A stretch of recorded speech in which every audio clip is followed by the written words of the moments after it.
Assalamualaikum. Craving for hot sandwich? Come and join me. Let's do it.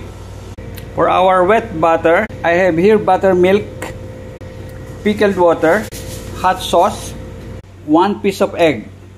We will mix it until properly combined. For our dry, I have flour, cornstarch, garlic powder, chili powder, salt, black pepper, and baking powder. Mix. For chili oil, garlic powder, salt, chili powder, cayenne pepper, and brown sugar. Mix. For our sauce, mayonnaise, ketchup, black pepper, and garlic powder. For Worcestershire, chicken fillet first to dry, then to wet, back to dry. Now we will fry this, guys. Toasted bun first, our sauce. Fried fillet to our chili sauce, to our bun. Some pickled relish.